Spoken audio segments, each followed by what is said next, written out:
Kakita mo sa inahitabuan ng bayana. Okay, nasa post ang tibok detalye, di na nako i-detail per detail. Basta kay nadido siya. Ang gamit sa pagdido sa iya, mga cutter, mga bowl, or unsa ba na, dumbbell, unsa na lang nakita atong mga kawatan. Kay nasakpan man sila.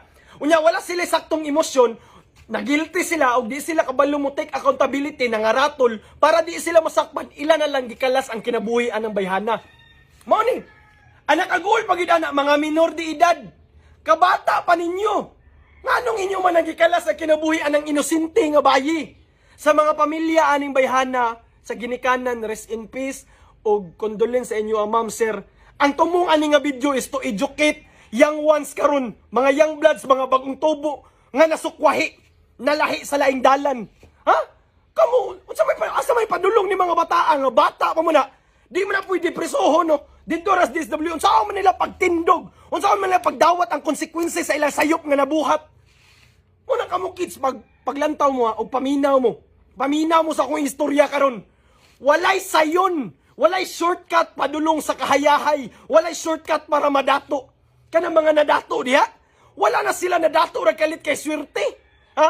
Naningkamot na dugo og singot para lang mahayahay sila sa ilang kinabuhi. Unya kaning uban, mangawat ra. Para unsaon man ang pagpangawat ninyo, kanang MacBook, cellphone, laptop, unsaon man ninyo, ibaligya para ipalit sa gusto. Ha? O ipalit sa bisyo, o ipalit sa sustinto. Buang! Naamoy kamot, naamoy tiil. Pwede mo mulakaw, pwede mo aswat, pwede mo maglibor. Paning kamot. Dili. Wala mang gisayon bay ka na pagpangawat. Karon nasakpan mo consequences na bay.